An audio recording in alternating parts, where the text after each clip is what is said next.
各位网友，大家好，我是包敏。这期话题我们说一说日本增强军费开支，转向武力反华的轨道，每个方面呢是更加的急不可耐。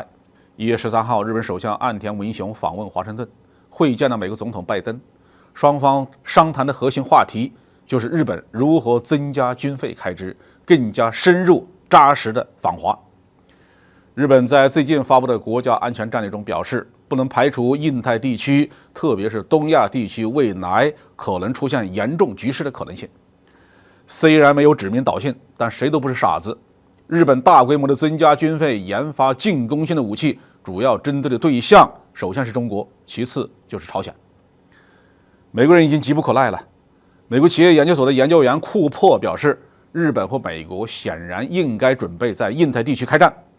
毕竟美国阵营盟国面临着来自中国、俄罗斯和朝鲜这3个拥有核力量的对手日益严峻的挑战。在过去10年中美国和日本缓慢但有意识地加强军事能力，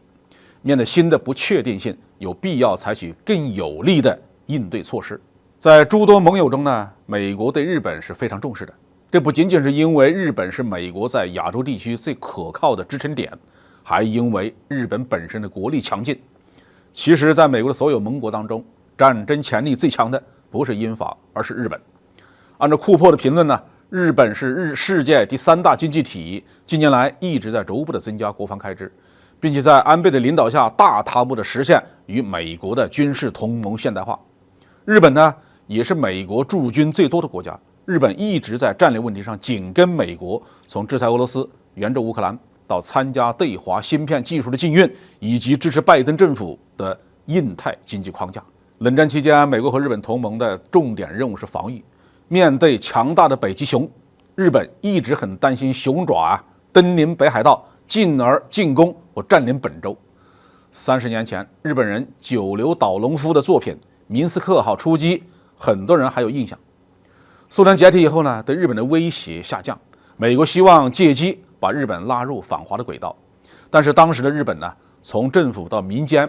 在心底里对中国多少还是有些愧疚的，不希望再和中国打仗。随着那一代日本人渐渐的老去，新生代的日本政客们已经忘了战争痛苦，对他们的先祖在中国犯下的罪过是越来越无感。于是在美国的威逼利诱和鼓励怂恿下，日本政坛也集体右转，逐步的转向反华。从遇刺身亡的前首相安倍晋三开始，日本政坛就明显的倾向于干涉台海问题，甚至表态不惜使用武力。岸田文雄上任以后，更加紧跟美国的反华步调。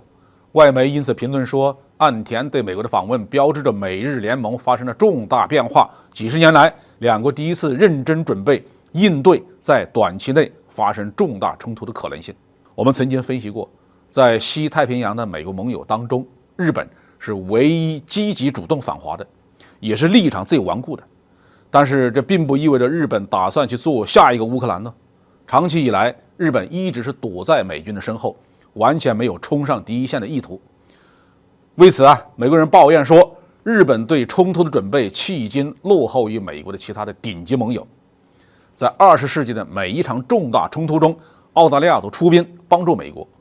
北约的盟国与美国长期共同部署在冷战的前沿，然后一起打了海湾战争、阿富汗战争、波黑战争、南斯拉夫战争等等，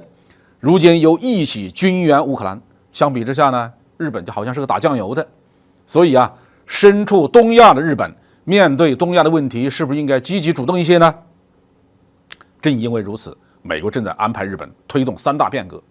首先是大幅度的增加军费开支，然后是重构日美军事指挥关系，最后是实质性的态势构建和能力的拓展。那最后一条的具体内容是把更多的兵力部署到琉球群岛，尽量的向西南延伸，抵达距离台湾海岸仅100多公里的地方。为了表达美国的诚意，美军提出到2025年在冲绳建立一个美国海军陆战队的滨海兵团。但是未来对华作战的主力，美国还是希望以日本自卫队为主。因此库珀提出必须说服日本公众缴纳更多的税款，并且顺利的实现日本从和平主义到地区军事强国的过渡。日本会甘心去当美国的马前卒吗？现在看来事情也不是那么简单。日本也不傻，否则美国的专家们也就不需要如此的怂恿鼓动了。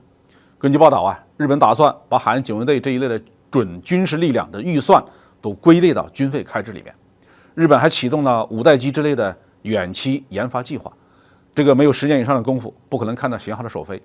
更重要的是，目前呢还没有看到日本有扩大自卫队员额的计划，所以在访华这个问题上，美日之间的勾心斗角和相互小算计将是一个长期的现象，谁也不肯第一个冲上去尝中国东风导弹的滋味，这就是原因。好，这期话题我们就说到这里。